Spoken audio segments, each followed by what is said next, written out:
South Korea's presidential election is getting widespread coverage overseas. Chinese and Japanese media have said that the election results will have an influence on diplomatic ties with Seoul, while the New York Times has pointed out to rising housing prices and inter-Korean ties as major issues in the election. Here's Dami. South Korea's presidential election will determine the direction of Korean Peninsula issues and Seoul-Beijing relations.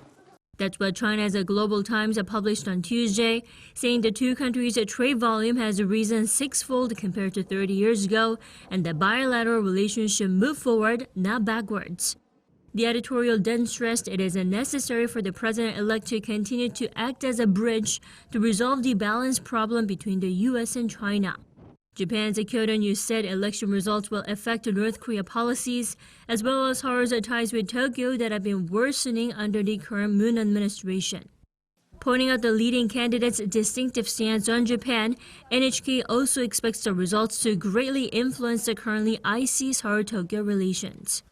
The Nihon Shimbun pointed to Korean millennials and Generation Zs as a major factor in the election. New York Times sees the soaring house prices and relations with Pyongyang as major issues.